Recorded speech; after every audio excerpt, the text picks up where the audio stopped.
Beltza Weekend jaialdiaren bigarren edizioa heldu den urriaren 4, 5 eta 6 ospatuko da Iruñeko zentral aretoan, hiriko aldezarreko hainbat tabernatan eta kaleetan. Jaialdiaren berri eman dute prentsaurrekoan, antolatzaileak eta Maider Beloki Iruñeko udaleko kultura zinegotziak. Gobernuak emakumeen aurkako indarkeria hartatzeko Nafarroko baliabideak ebaluatu ditu lehendabiziko aldiz, harrera eta arreta juridikoa emateko eredu berri bat ezarri eta bestelako neurri osagarriak hartuko dira lehenengo ebaluazio honetan oinarrituta. Udako Euskal Unibertsitateak Kontseiluaren laguntza eta Euskara bidearen babesletzarekin hizkuntza eskubideak bermatzeko legearen bidean jardunaldi antolatu du irailaren 29 Iruñan. Topaketa hauen aurkezpena eginda gaur Kondestable jauregian. Hezkuntzako 2018-2019 ikasturteko beka eskariak egiteko epea ireki da. Astearte honetan argitaratu da beka deialdian Nafarroko aldizkari ofizialean eta izen emateko epea urriaren 31 itxiko da.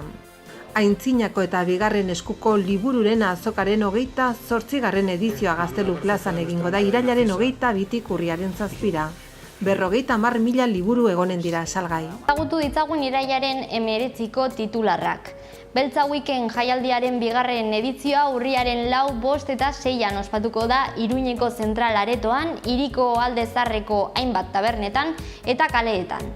Antolatzaileek eta Maider Belokik udaleko kultura zinegotziak alegia ekitaldiaren berri eman dute prentsaurreko baten bitartez.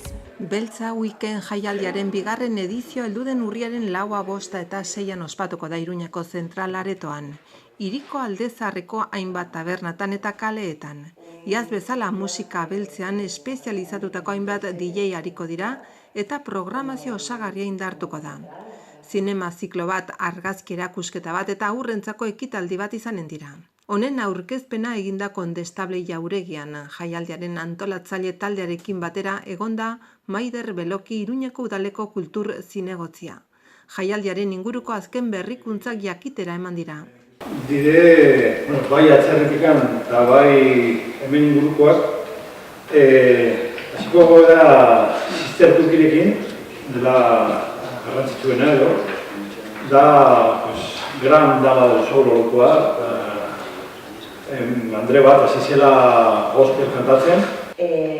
Festival honek xede ezberdinak ditu, bai sala zentral, non egongo dira kontzertu handienak, baita hiriko bi taberna, taberna horiek ere bai historikoki egon dira lotutak musikari, bai zuzenean edo bai urbanan igual ez duzten kontzertuak, baina bai disjokeiekin eta bai dinamika ezberdinekin ere bai sartutak pixka zirkuitu horretan. Eta baita ere bi espazio publiko direnak, bai Kondestable, hemen zinema zikloak eta erakusketa egiten ari da, eta bai kalea. Igual aurten pieza berria sartu zute, kalean ere bai Jose Txoko esaten zuen. Gobernuak emakumeen aurkako indarkeria hartatzeko Nafarroako baliabideak ebaluatu ditu lehendabiziko aldiz. Harrera eta arreta juridikoa emateko eredu berri bat eta bestelako neurri osagarriak ezarri ditu. Foru exekutiboak emakumeen aurkako indarkeria hartatzeko Nafarroan dauden baliabidei buruzko lehen ebaluazioaren ondorio nagusiak aurkeztu ditu. Jardunean dauden baliabideak aztertu eta baloratzea eta indarkeria egoeran dauden emakumeen beharrei erantzuteko egin daitezken hobekuntzak zehaztea da ebaluazioaren helburu nagusia. Dokumentuak emakumeen aurkako indarkeriaren arloan Nafarroak foru komunitatean dauden laguntza ekonomikoak aztertu ditu. Baita larrialdi zentroak, harrera etxeak eta egoitza etxe bizitzek osaturiko harrera baliabideak eta emakumeen arreta juridikoa emateko zerbitzuaren lege arloko laguntza ere. Ebaluazioa zuzendari kudeatzaile Mertxe Leranozekin batera aurkeztu duen herritarrekiko eta erakundekiko harremanetako kontseilari Ana Olloren esanetan, gaurkoa foru legeari eta honen ekintza planari atxikitako erantzukizunezko eta gardentasunezko ariketa da.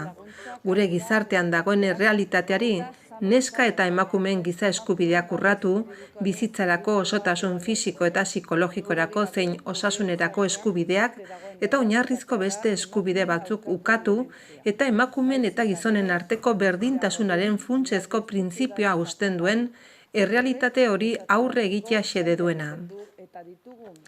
Ebaluazio arreta sistemaren indargunetatik abiatuta landu da esaterako indarkeria mota guztiak aurre ikusten dituen legea, edota biktimak diren emakumeak indarkeria mota eta adierazpen guztiak kontuan hartuz artatzen dituzten baliabide bermatuak eta arreta sistema irisgarria aurretiaz salaketa jartzea eskatzen ez duena. Txostenak biktimak diren emakumei zuzendutako enplegarritasun eta larrialdiko laguntza espezifikoak ebaluatua ditu. Errenta bermatua barne. Ildo honetan laguntzen estaldura handitu eta kudeaketa prozesuan genero ikuspegia txertatu behar dela ondorioztatu da.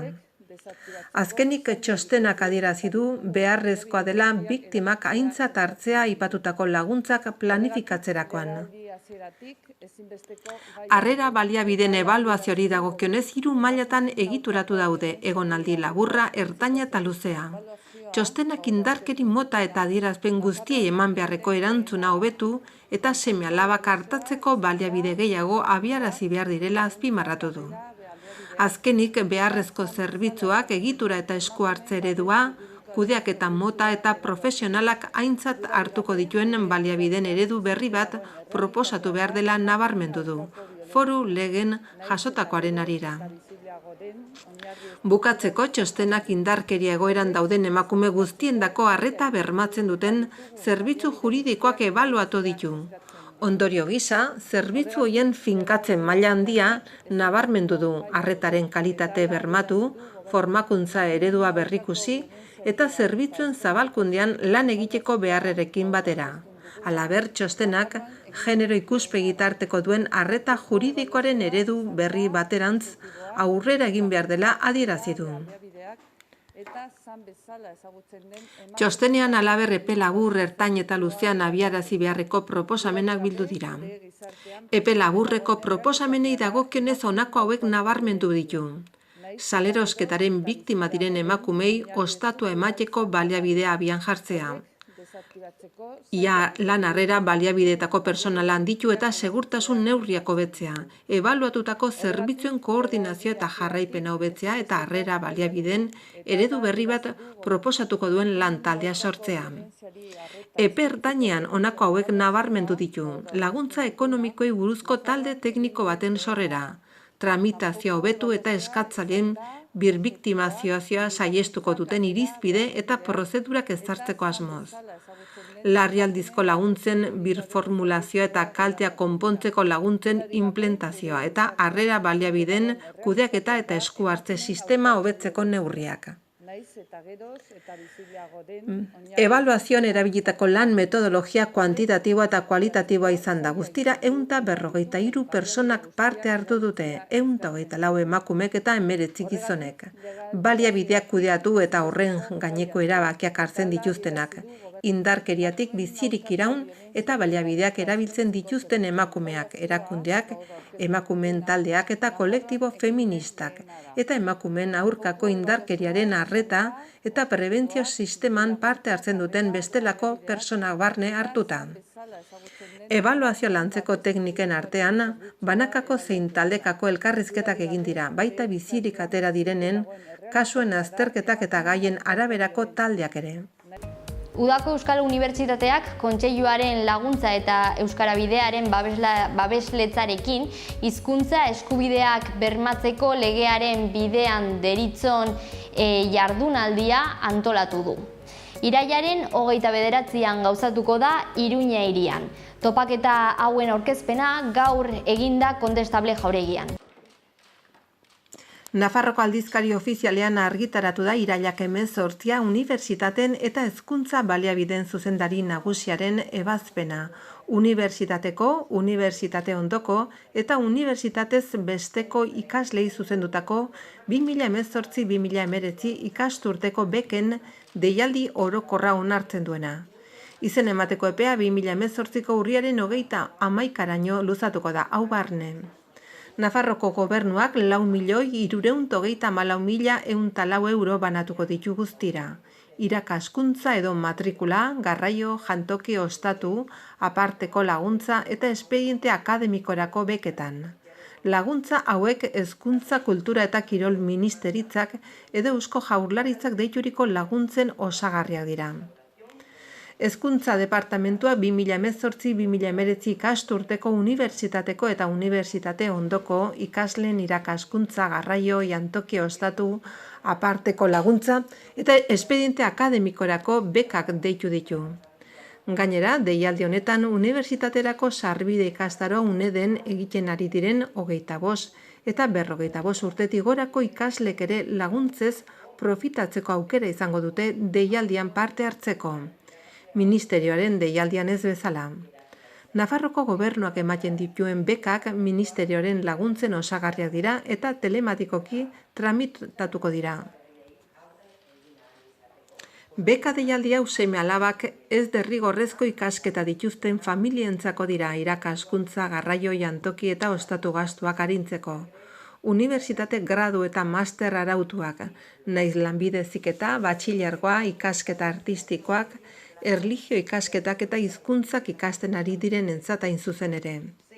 Era berean, unibertsitaterako sarbide ikastaro UNED-en egiten ari diren 25 eta 55 urtetik gorako ikaslek ere eskubidea izango dute deialdian parte hartzeko, ministerioaren deialdian ez bezala. Kontzeptu hauek irakaskuntza, garraia, jantokia, ostatua, aparteko laguntza eta espediente akademikoa. Familia errentan diru sarrera txikinetatik diru sarrera handienetara ezarritako 4 mailaren arabera banatuko dira. Familia ugaria ote den ere kontuan harturik. Familia errentaren arabera kalkulatzen dira beka hauek, zehazki diru sarrera 4 mailatan banaturik eta familiako kide kopuruaren arabera. Esaterako 4 kideko famili bateko persona batek 28.288 euroko diru sarrera edukita lehen mailan legoke diru sarrera baxuenean eta 55.008 eurokoak 4 mailan diru sarrera duen 4 kideko familikide bati baino diru kopuru handiagoa legokioke.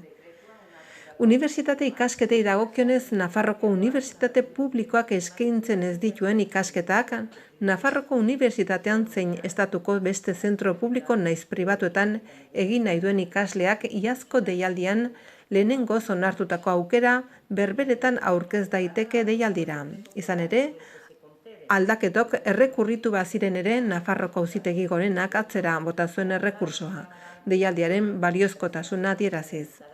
2018-2019 ikasturterako bekak edo laguntzak hezkuntzako webgunean ageri den eskaera horri betez eskatu behar dira. Tramitazioaren baldintzak irakurri ondoren, esteka horrek navarra.es webguneko eskaeraren fitxara eramanen du eta horretan sartzeko identifikazio sistema hauek erabil daitezke Nortasun Agiri Nazionala gehi PINA, Nafarroko Zerga Oasunak emandakoa edo erabiltzaileen ziurtagiria, ziurtagiri digitala edo Nortasun Agiri Nazionala elektronikoa. Horria bete eta ezarritako prozedura telematikoaren bitartez bidali ondoren beka eskaera aurkeztuta eta sinatuta geldituko da ondorio guztietarako. Ondorioz ez da beharrezko izango eskaera eredua inprimatzea edo inon fisikoki aurkeztea. Gogoan izan, eskaerak Nortasun Agiri Nazionala gehi PINA erabiliz egin nahi izan ez gero, PINA izan behar dela edo aurretik Nafarroko Zerga Oasunean eskatu behar dela webgunearen bitartez. Hezkuntzako 2018-2019 ikasturteko beka eskariak egiteko epea ireki egin da. Atzo beka deialdian Nafarroako aldizkari ofizialean argitaratu zen eta izena emateko epea urriaren 31an itxiko da. Udako Euskal Unibertsitateak Kontseiluaren laguntza eta euskera bidearen babesletzarekin hizkuntza eskubideak bermatzeko legearen bidean jardunaldia antolatu du irailaren 29an Iruñan. Topaketa honetan Nafarroan ezarria dagoen zonifikazioaren ondorioak alde juridiko batetik aztertuko dituzte. Bai eta ikuspegi historiko juridikoa, arlo administratiboa, soziolinguistikoa eta euskeraren garapenerako trabak ere. Prentsaurrekoa Kondestable Jauregian izan da goizeko 11etan. Parte hartu dute Ane Sarasuak, Udako Euskal Unibertsitateko idazkari nagusiak, Roland Jimeno historiolari eta jardunaldiko batzorde akademikoko kidea, Paul Bilbao Kontseiluko idazkari nagusia eta batzorde akademikoko kidea, eta Inigo Urrutia, zuzenbidean doktorea eta batzorde akademikoko kideak. Modu batez esan da 13/1982 lege organikoaren 9. artikuluak bertan bera uzten zituen Nafarroa osorako euskararen ofizialtasunaren aldeko aldarrikapenak. Artikulu horretara jotzen badugu, 9 artikuluak dio gaztelera dela Nafarroako hizkuntza ofiziala. Eta horren ondoren 9 esaten du, euskarak ere hizkuntza ofizialaren maila izanen du Nafarroako eskualde euskaldunetan. Parlamentuetan gertatzen delako parlamentaria badaude, baina askotan zaila izaten da herritarren eta parlamentuen arteko zubi hori sortzea. Eta saiatu ginen, lanzaio horien bidez, gutxienez herritarren iritzi horiek jasotzea. Are gehiago saiatu ginen. Honeko jarduna 3 helburutan kokatzen dugu gaur egun. Alde batetik oso garrantzitsua dena guretzat goi mailako euskarazko formazioa eskaintzea. Euskal kultura eta euskarazko irakaskuntza bultzatzea eta garatzea dugu helburu eta unibertsitate mailan bereziki eta halaber horretara bideraturiko jardueren sustapena eta antolaketa. Jarduera honen artean zientzia, ikerkuntza, irakaskuntza eta antzeko gaiei loturiko buruzko ikastaro eta mintegien antolamendua nabarmendu daiteke. Eta zer esanik ez, gaur aurkezten dugun jardunaldi hau, bertan kokatzen dugula zalantza gabe. Antzinako eta bigarren eskuko liburuen azokaren 38. edizioa Gaztelu plazan egingo da irailaren 22tik urriaren 7 bitarte. 50.000 liburu egonen dira salgai. Aintzinan eskuko liburuen azokaren 38. edizioa plazan 27 berronen dira. Arte aldun gauz interesgarri saurrekoan Patricia Perales, tokiko ekonomia sangarri, alorreko zinegotzi ordezkaria eta iratxe liburu dendako Kike Arzuz. Errate baterako 1560 liburu gotikoa Santo Tomás de Aquino Prima Secundae operan liburua edo Navarro Martín de Azpilkuetak 1575ean argitaratutako Manual de Confesores liburuak egonen dira azokan. 1981ean antolatu zen liburu azoka hau lehenbiziko aldiz. Azokaren ordutegia astelehenetik igandera izanen da, goizeko 11etatik eguerdiko ordubitara eta arratsaldez 8etatik 9etara. Jai egun, bezpera edo jende ugari dagoenean ordu erdi gehiago luzatuko da ordutegia. Bagatoz ez, aurkestera liburu zahar eta aukerakoen azoka. Aurten, 28. edizioa egingo da, eta egingo da egiten den bezala Gaztelu plazan, irailaren 22an hasiko da eta egingo da urriaren 7 arte. Eta horregatik gaude gaur, gaude hemen elkarrekin aurkesteko, nirekin batera badago Kike Abarzuza, iratze liburu dendaren arduraduna. Zeruan lainotxo agertuko da, goizean zehar laino gutxikin geratuz joango da. Gauean berriro ere behe lainoak ugarituz joango dira. Arratsaldean bero lainoak garatuko dira eta baliteke trumoi zaparradaren bat botatzea. Norabide aldakorreko haizea ahula ibiliko da. Arratsaldean ipar osagaitik finkatu eta ahul bizi ibiliko da. Temperaturan aldaketarik ez. Ostegun goizean zeruan lainotxo agertuko da, baina goizean zehar lainoa gutxituz joango dira. Arratsalde gauean lainoak ugaritu egingo dira. Hego-ekialdeko haizea ahula ibiliko da tarteka bizi. Egunaren bigarren partean haizea ipar-mendebaldetik finkatuko da ahul bizi. Temperatura minimoetan aldaketarik ez. Temperatura maksimoak nahiko edo nabarmen igoko dira.